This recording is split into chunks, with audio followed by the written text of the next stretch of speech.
Grandioso y poderoso. Una inmensa torre de madera dotada con más de 100 cañones. El buque de línea del siglo XVIII era lo último en tecnología naval de la época. Al igual que los barcos de hierro y de acero que lo siguieron, el buque de línea era la pieza clave de la flota naval de una nación. Una fortaleza móvil construida para destruir todo aquello que pudiera flotar.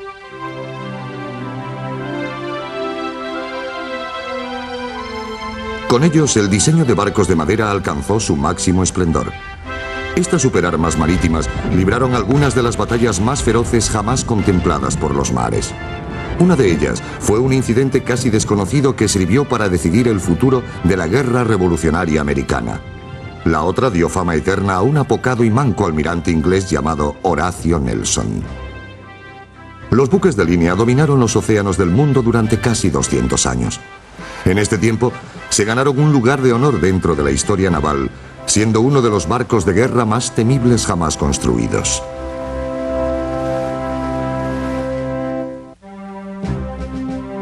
El 7 de mayo de 1765, un inmenso y flamante buque de línea fue botado en Chatham, Inglaterra.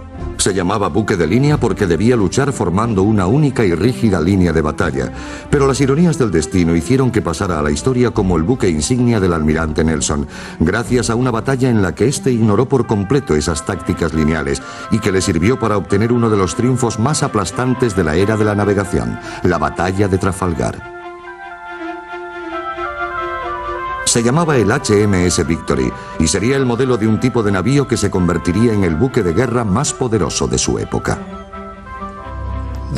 El buque de línea fue el barco de guerra más avanzado durante aproximadamente 2 siglos. Era una máquina capaz de protegerse a sí misma en cualquier parte del mundo. Era realmente poderosa. Y si tus buques de línea eran mejores que los de tus vecinos, la victoria estaba asegurada. Con una anchura de 15 metros, un peso de 3.500 toneladas y una longitud de hectáreas del mejor roble para construir su cuaderna de 60 centímetros de grosor y su pesado casco doble. Como timón llevaba una hoja de roble de casi 2 metros de ancho y 11 metros y medio de alto. Su palo mayor se elevaba a 62 metros y medio por encima de la línea de flotación. Sus 8 kilómetros de jarcias controlaban las 38 velas que lo desplazaban por el agua a más de 10 nudos. Pero el Victoria no fue diseñado para que fuera veloz o elegante. Su único objetivo era ser la mayor plataforma de cañones del mundo. Una tripulación formada por 850 hombres se encargaba del uso de sus 102 cañones de hierro forjado alineados en sus 3 puentes. Con una única y devastadora andanada, estos cañones arrojaban media tonelada de hierro a una distancia de 1,5 kilómetros, capaz de atravesar 60 centímetros del más duro roble. Fue esta potencia de fuego la que convirtió a los buques de línea en la máquina de guerra más temida en alta mar. Los buques de línea eran básicamente baterías flotantes. Eran muy sólidos y muy pesados, construidos para llevar los cañones más grandes que hubiera.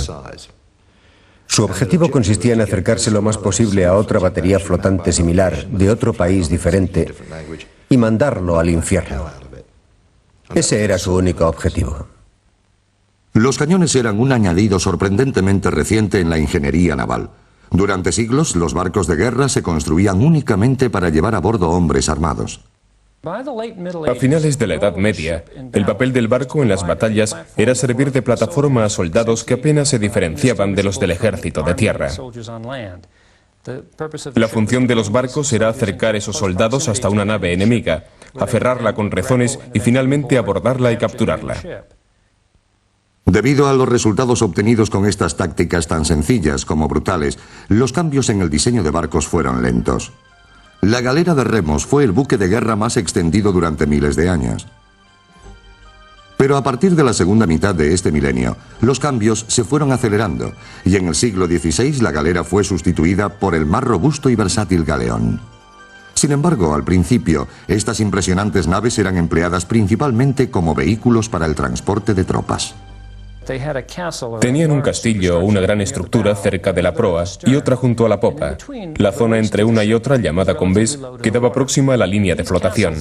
En los castillos situados en los extremos se colocaban soldados con arcos y flechas, y cuando hizo su aparición la pólvora, portando armas de fuego ligeras. Los galeones estaban diseñados para atacar de lado y abordar a los buques enemigos por la zona más baja, empleando para ello a los hombres que había en los castillos de proa y de popa. La verdadera revolución en el arte de la guerra marina llegó con la aparición del galeón inglés a finales del siglo XVI. Con un combés más cercano a la línea de flotación que el de los españoles, estos ágiles depredadores fueron los primeros en ser empleados como plataformas para cañones que iban colocados estratégicamente por la cubierta. Se empezaron a construir barcos más grandes, lo que permitió colocar varias hileras de cañones unas encima de otras. A principios del siglo XVII, el galeón de guerra inglés se había transformado en un tipo de navío distinto, el buque de guerra de cubierta múltiple. El más grande y poderoso de estos navíos fue el imponente Sovereign of the Seas, diseñado por un brillante carpintero naval inglés llamado Phineas Pitt. El rey Carlos I le pidió a Phineas Pitt que construyera un barco y le dijo que debía ser el más lujoso y majestuoso que surcara los mares, y Pitt asignó a su hijo Peter la misión de construir una maqueta del buque. Causó una profunda impresión y Carlos dijo adelante. De hecho, llevó a cabo su proyecto a pesar de la oposición de otros constructores, quedando el barco exactamente igual que el modelo presentado. La maqueta formaba parte en buena medida de las técnicas de venta de aquella época. Hacían el modelo de un barco y lo llevaban al almirantazgo diciendo que aquello era el buque que deseaban construir. Si al almirantazgo le gustaba la maqueta, daba el visto bueno y entregaba un primer pago autorizando su construcción. Y mientras esta duraba, se iban realizando una serie de pagos hasta quedar terminado. El Sovereign of the Seas fue votado en 1637. Medía 70 metros de largo y pesaba más de 1.500 toneladas, lo que hacía que fuera el buque de guerra más grande del mundo. Desde la proa hasta la popa estaba recubierta de complejos grabados. Costó el doble que el barco más caro de toda la marina inglesa. Pero su característica más llamativa era su armamento: 104 cañones de bronce que llevaba en sus 3 puentes. Resulta curioso que esto fue una sugerencia del rey. Quería que el barco llevara todos los cañones posibles, pensando que con ello aumentaría su prestigio. Aquello fue un pequeño error, teniendo en cuenta cómo se desenvolvía la nave en el agua, pero abrió un camino que no se vio interrumpido hasta 150 años más tarde. Cuando el Victoria participó en la batalla de Trafalgar, no tenía nada que envidiar al Sovereign of the Seas, que fue votado allá en 1637. Con la construcción del Victory, había nacido el prototipo de buques de 100 cañones. Pero igual de importante que el desarrollo del volumen y de la fuerza de estos barcos fueron las tácticas empleadas por los buques de línea. Estas quedaron fijadas en 1653 en un manual inglés titulado Instrucciones de combate. Redactadas bajo la dirección de los almirantes británicos Robert Blake, George Monk y algunos otros colegas, las instrucciones de combate fueron un intento de imponer un cierto orden a las hasta entonces incontrolables melés que habían caracterizado a las anteriores batallas navales, dictaminando que las flotas entraran en combate en formaciones de un solo frente denominadas líneas de batalla. La pelea de uno frente a otro para posteriormente destrozarlo es una imagen muy estética. Esa era la forma clásica de batalla. Pero de hecho casi nunca se hacía así, puesto que suponía un gran problema conseguir que barcos de vela de gran envergadura y poca maniobrabilidad pudieran colocarse en tal situación.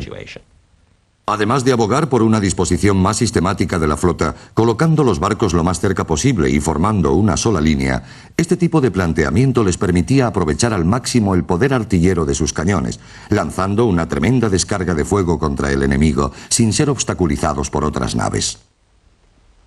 A mediados del siglo XVII, los cañones navales tenían ya un alcance mucho mayor, pero eran relativamente imprecisos y la puntería dejaba mucho que desear.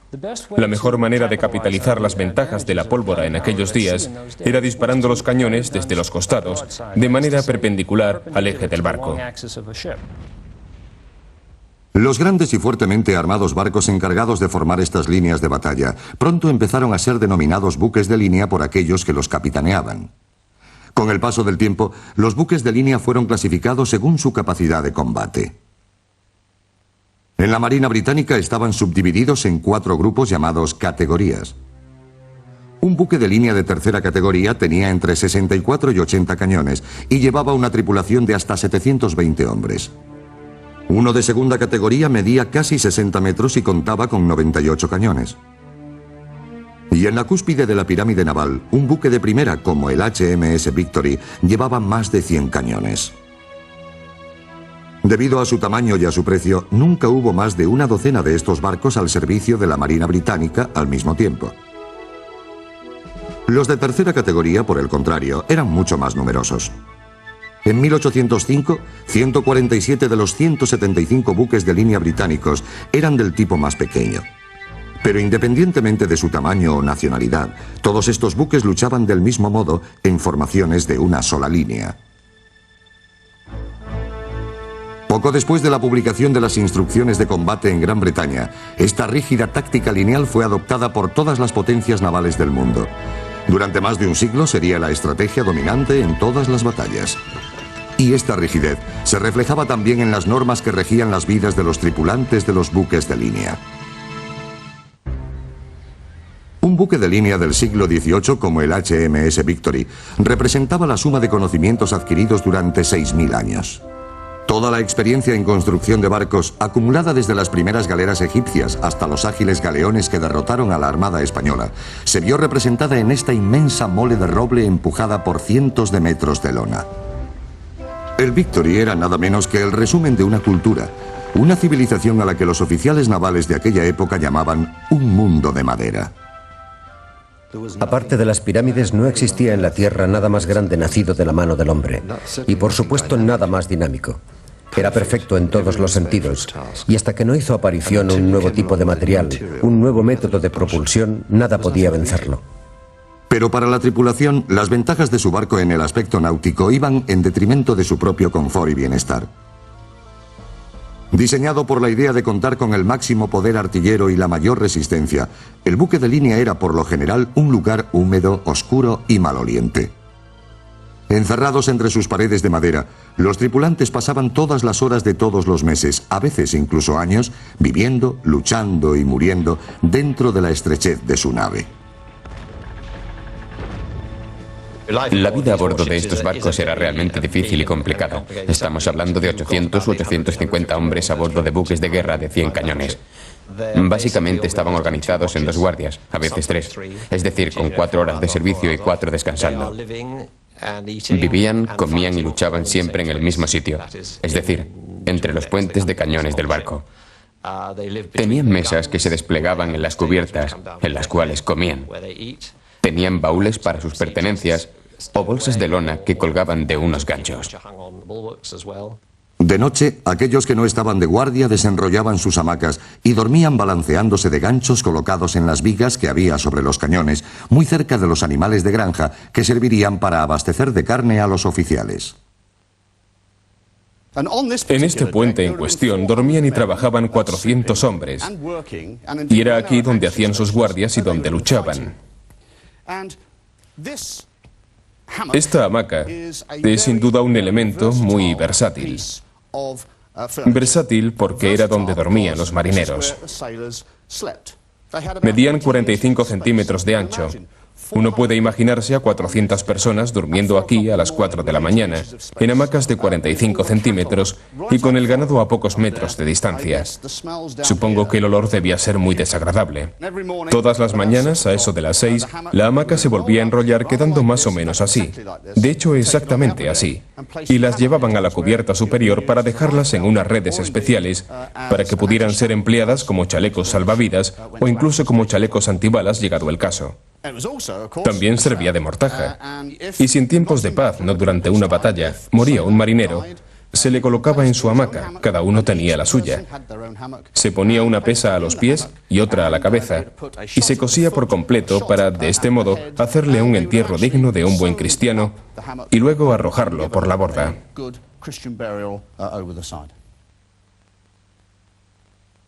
La alimentación de la tripulación solía ser adecuada tanto en cantidad como en calidad.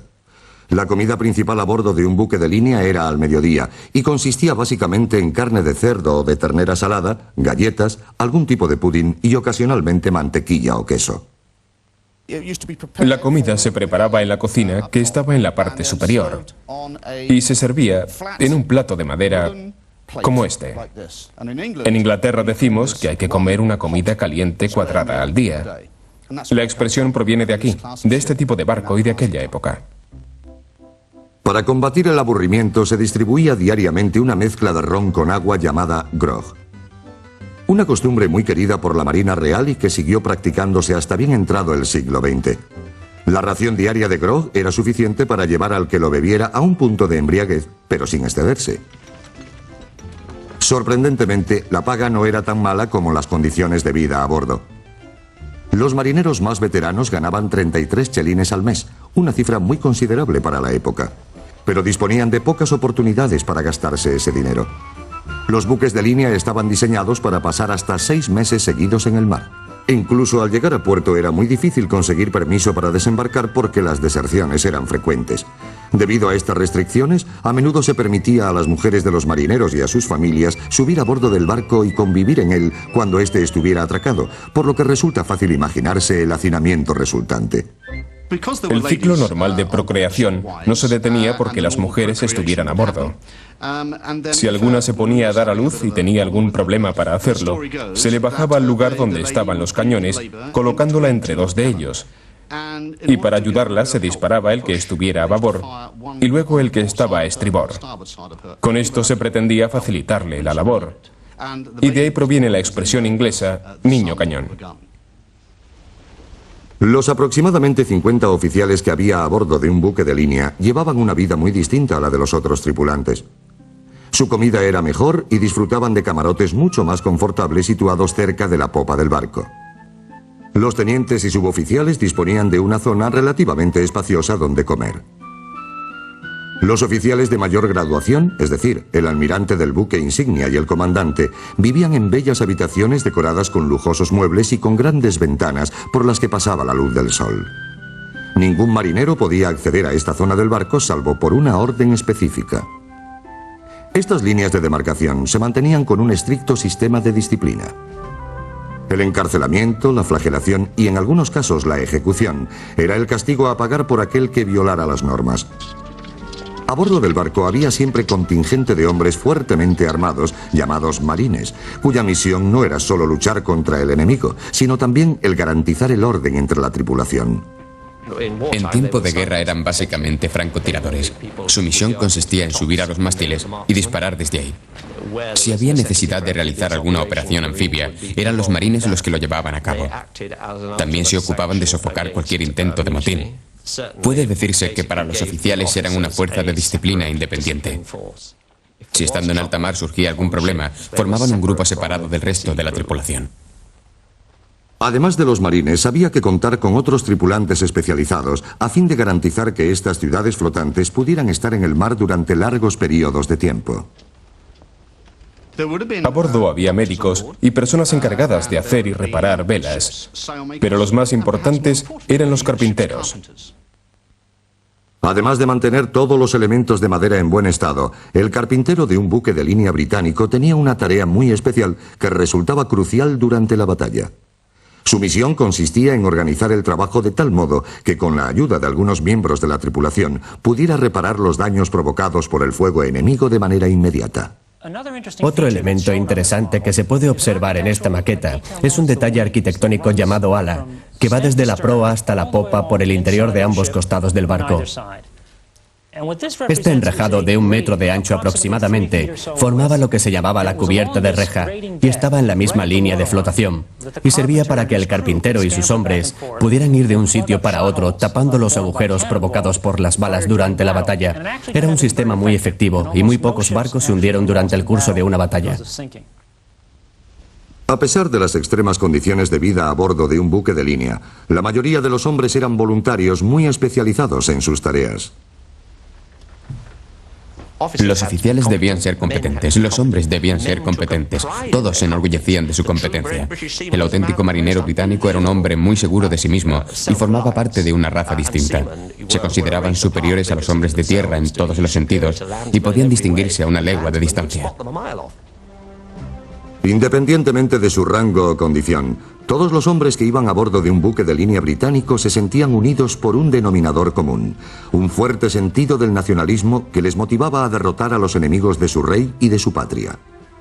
Y en la Inglaterra del siglo XVIII no había mayor enemigo que Francia. Eterno competidor por hacerse con el dominio político de Europa, Francia se estaba convirtiendo en una seria amenaza para la Marina británica y su control sobre los mares. A finales del siglo XVII, y bajo la dirección de su brillante ministro de Finanzas, Jean-Baptiste Colbert, los franceses invirtieron grandes sumas de dinero en su marina, en un intento por resarcirse de sus anteriores derrotas a manos de los ingleses. Colbert fundó una escuela donde se enseñaban los principios de la ingeniería naval.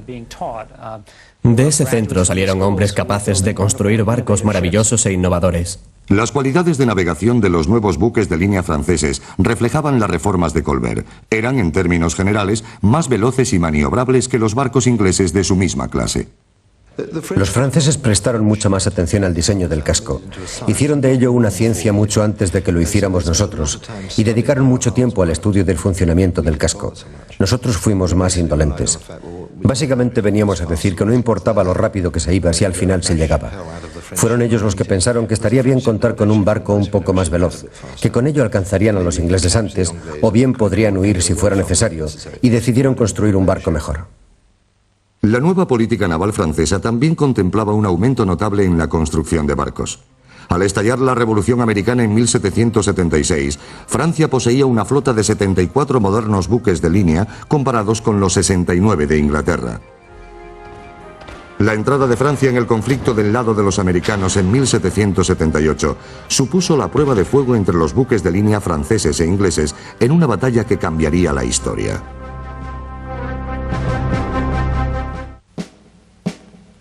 En agosto de 1781, una flota de 28 buques de línea bajo el mando del contraalmirante François de Grasse echó anclas a la entrada de la bahía de Chesapeake, en las costas de Virginia.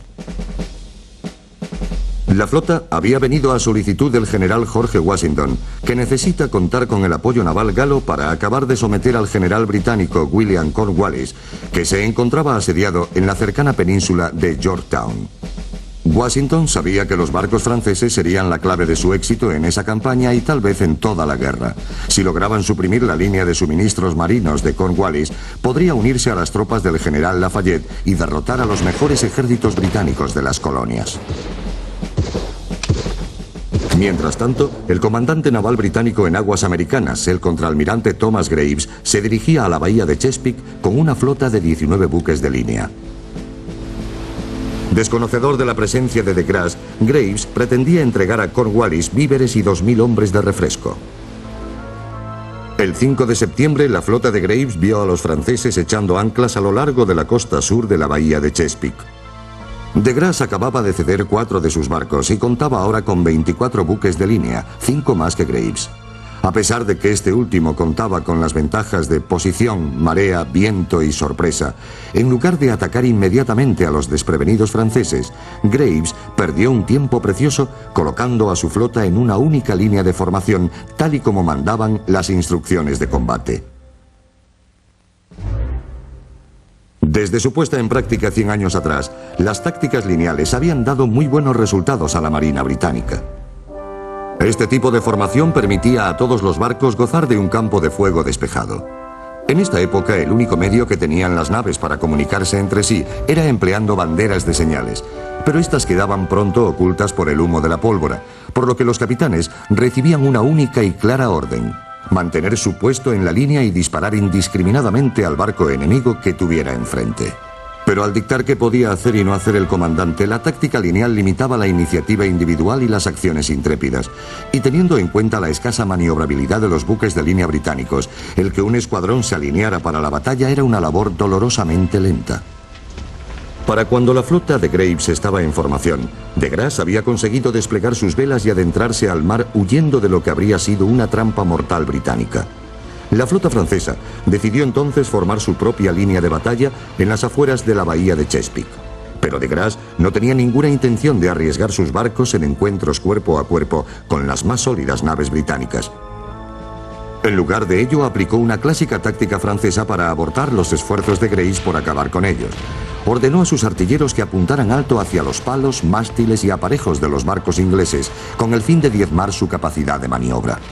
Los británicos se concentraron en la idea de destruir el casco del enemigo, en causarles el mayor daño posible acabando con sus mástiles. Por el contrario, los franceses dispararon más alto, por lo que apuntaron sus cañones hacia arriba y no hacia abajo, todo ello con la intención de destruir los aparejos y las velas. Una vez que su flota había conseguido dañar los barcos ingleses, de Grasse aprovechó la superior velocidad y maniobrabilidad de sus buques de línea para volver a confundir de nuevo a sus enemigos. El astuto almirante francés se dejó perseguir por Graves durante 6 días, frenando cuando los británicos quedaban atrás y acelerando cuando se encontraban demasiado cerca, permaneciendo a corta distancia pero fuera de su alcance. Básicamente estuvo jugando al ratón y el gato, tentando a Graves para que pasara a la acción y luego emplear la típica táctica francesa consistente en atacar y salir huyendo. Y los británicos solo sabían decir que tenían que acercarse más para así poder aplastarlos de una vez y para siempre. Los franceses empleaban su clásica estrategia de mantenerse alejados. Disparaban a los palos como si aquello no les importara. Estuvieron persiguiéndose de 4 a 6 días, sufriendo considerables daños por ambas partes, sobre todo los aparejos de Graves, hasta que finalmente los franceses lograron entrar en Chesapeake. La brillante maniobra de Grasse consiguió distraer a los británicos, permitiendo que otro escuadrón de 8 buques de línea franceses entraran en la bahía de Chesapeake para entregar a las fuerzas de Washington víveres cruciales y piezas de artillería pesada. A continuación, el escuadrón francés se unió a la flota de Grasse, que bloqueaba Yorktown. Ante la superioridad de los 32 buques de línea franceses, Graves no tuvo más opción que retirarse a la seguridad de su base en Nueva York. Para cuando por fin pudo volver a Yorktown con refuerzos, ya era demasiado tarde. Cornwallis se rindió. La guerra continuó durante otro año. Pero la columna vertebral de la potencia militar inglesa en América había quedado destruida para siempre. Esta fue la lección que la Marina aprendió de la guerra americana. No basta con buscar una batalla. Es inútil organizar una escaramuza y que todos se retiren para luego volver a puerto e intentarlo de nuevo al día siguiente o en alguna otra ocasión. La Marina aprendió que las consecuencias de no tener al enemigo cercado y destruirlo por completo era estratégicamente una catástrofe. Esta acción en la bahía de Chesapeake, llamada la Batalla de los Cabos de Virginia, fue uno de los combates navales más importantes y menos apreciados de la historia. A pesar de que solo hundió una nave inglesa, la brillante táctica del almirante de Grasse y la fe ciega de la marina inglesa en la formación de línea sirvió para precipitar la derrota del enemigo británico y jugó un papel vital en el nacimiento de una nueva nación. Pero mientras los franceses y los americanos celebraban su victoria, un estratega aficionado británico que nunca había navegado preparaba una serie de tácticas nuevas que devolverían a los buques de línea de la Armada Británica su supremacía.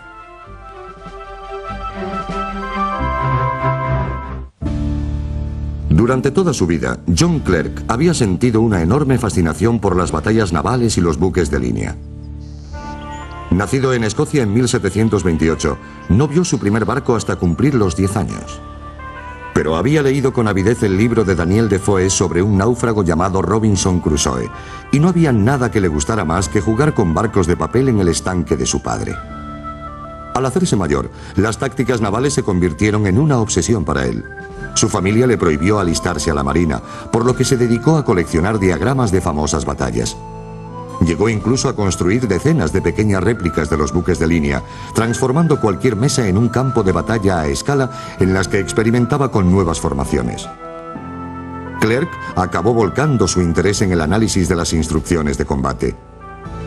Desprovisto de conceptos preconcebidos, no tardó en detectar los puntos débiles de la formación lineal. En 1782 reflejó sus teorías en un libro titulado Tácticas navales. Clerk proponía un modo radicalmente diferente de emplear los buques de línea en batalla.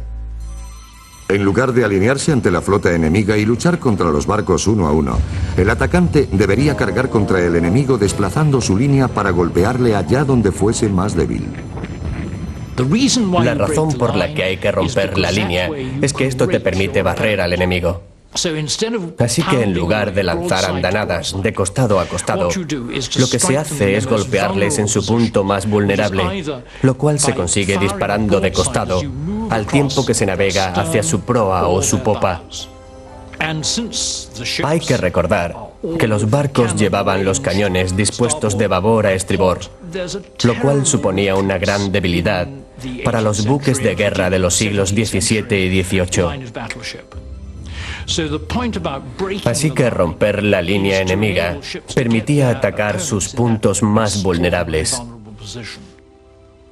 Como era de esperar, las teorías de este marinero escocés de agua dulce fueron despreciadas por el almirantazgo británico, pero en privado numerosos oficiales leyeron el libro de Clerke y veían que sus nuevas tácticas no eran tan descabelladas. Aquello sirvió para hacer pensar a las mentes más imaginativas de la Armada, puesto que muchos se sentían muy frustrados por la rigidez impuesta en las instrucciones de combate. Y pensaron que no se podía seguir así. Veían que aquello era interesante. No sabían si funcionaría, pero al menos merecía la pena tenerlo en cuenta. Uno de esos oficiales influenciados por las ideas de Clerke fue un autocrático almirante inglés llamado George Bridge Rodney. Dudo mucho que Rodney fuera una persona que cayera bien. Era extremadamente irónico, arrogante, descarado, hipocondríaco y avaricioso. El problema de Rodney era que no inspiraba lealtad ni confianza a sus hombres. No era como Nelson, que sí la inspiraba. Él tenía la costumbre de criticar a todo el mundo. A pesar de su falta de popularidad, Rodney era un líder sólido y hábil a la hora de combatir, y en 1779 fue nombrado comandante naval británico en las Antillas. Acérrimo defensor de las tácticas lineales durante toda su vida, también era abierto de mente. Rodney demostró en una ocasión cómo emplearía unas tácticas similares a las de Clerke para romper la línea de batalla francesa, y curiosamente lo hizo durante una cena utilizando huesos de cerezas y copas de oporto. En 1782, el almirante Rodney vio la posibilidad de poner en práctica sus teorías. En abril de ese año, Rodney y su flota de 36 buques de línea se enfrentaron a una fuerza francesa compuesta por 36 naves que se encontraban escoltando un convoy de barcos con suministros y tropas cerca de la isla de Dominica. El comandante galo era nada más y nada menos que François de Grasse. De Grasse era un hombre bastante osado y había decidido atacar Jamaica, que era sin duda la más valiosa de las islas británicas en las Antillas. Esto era algo que desde siempre había causado honda preocupación en Londres, ya que era una base de gran riqueza y de una importante significación política. Apenas habían transcurrido 8 meses desde su gran victoria en las costas de Virginia, y de Grasse no estaba dispuesto a enfrentarse con sus barcos a una flota enemiga mayor que la suya. De nuevo dio la espalda a los británicos. Pero Rodney decidió seguirle. 4 días más tarde, de Grasse vio interrumpida su huida por un grupo de islotes llamado Los Santos. De Grasse se encontró atrapado entre las rocas y el viento. Mandó a sus barcos con tropas a sus transportes que se alejaran, pero finalmente se vio acorralado y tuvo que luchar.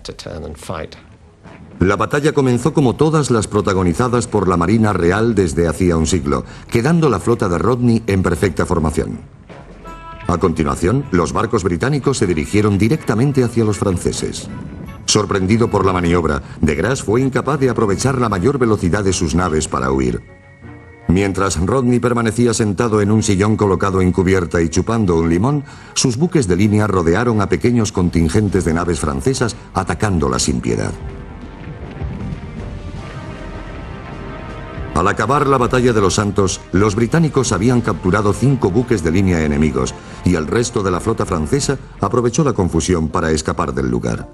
El almirante de Grasse fue hecho prisionero por Rodney y las teorías expuestas por un estratega naval aficionado llamado John Clerke quedaron confirmadas.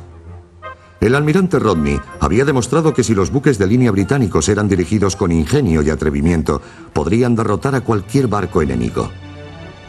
Sin embargo, habrían de pasar 23 años y otra batalla monumental para que los buques de línea ingleses volvieran a hacerse con el control total de los mares.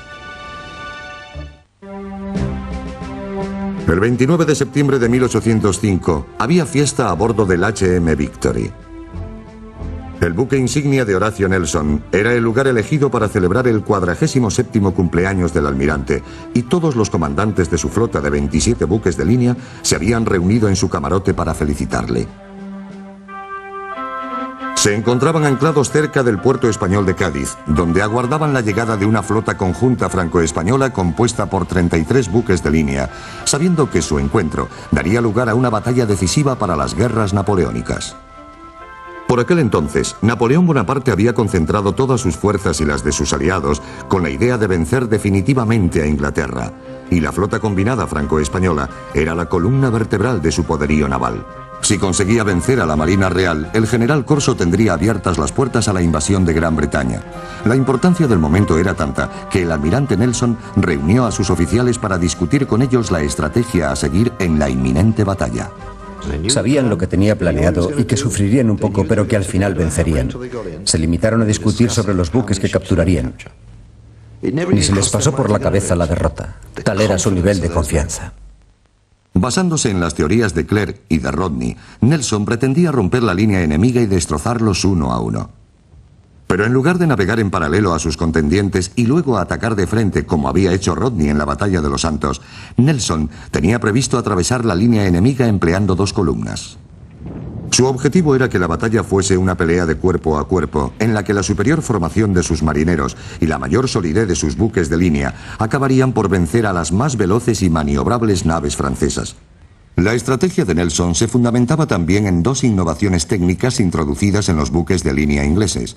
Una de ellas era un pequeño pero letal cañón llamado carronada. Capaces de disparar enormes balas de 30 kilos, estos rechonchos caños, llamados destructores por la tripulación, eran devastadores a corto alcance y jugaron un papel fundamental en la Batalla de los Santos. Aparecidos en 1779, todos los buques de línea ingleses llevaban al menos dos de estos monstruos a bordo. Otra mejora resultaría también de suma importancia: una llave de chispa que recientemente se había añadido a todos los cañones de la flota.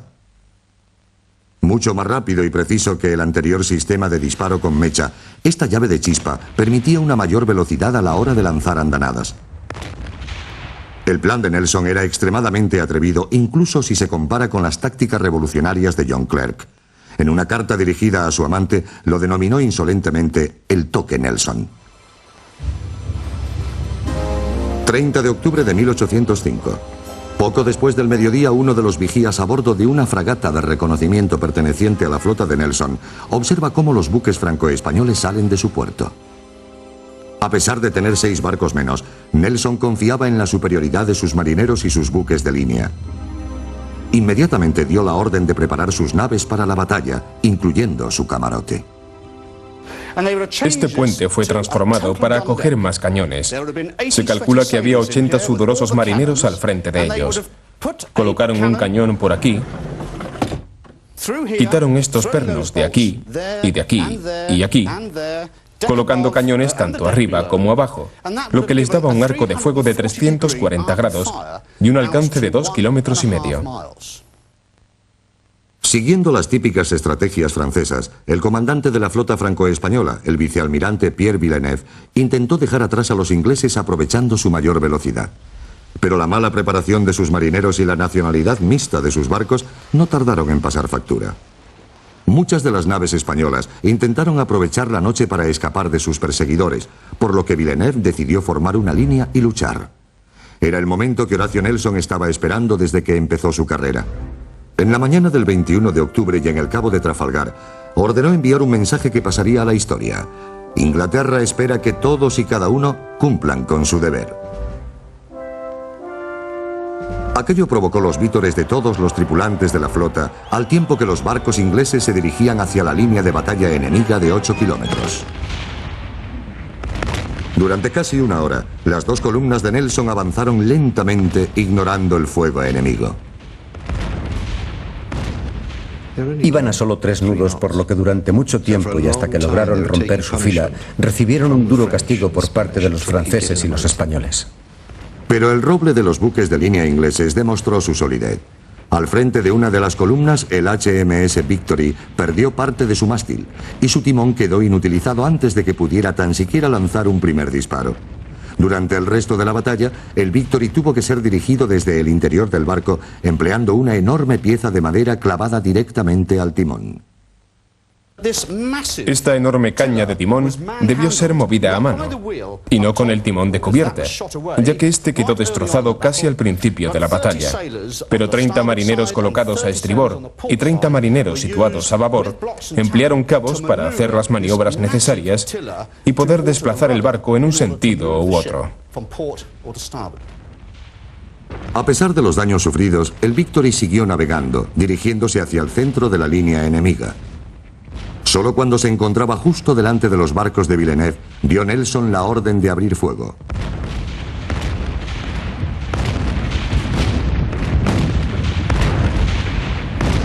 Las carronadas inglesas, sus mecanismos de llaves de chispa, la superior formación de sus tripulaciones y la más sólida construcción de sus buques de línea resultaron ser providenciales. Tal y como había previsto Nelson, no había barco de guerra en el mundo que pudiera vencer a un buque de línea inglés en un combate cuerpo a cuerpo. Pocas horas después, la victoria de Nelson era un hecho. 19 de los 33 buques de línea enemigos habían sido destruidos o capturados. Fue una victoria aplastante. Gracias a ella desapareció la amenaza de una invasión, amenaza con serios visos de ser una realidad. Y todo se debió a que la flota estaba extremadamente bien conjuntada, extremadamente bien provista, extremadamente bien entrenada y tenía un líder de confianza. El almirante Nelson no vivió para ver su última y más grandiosa victoria.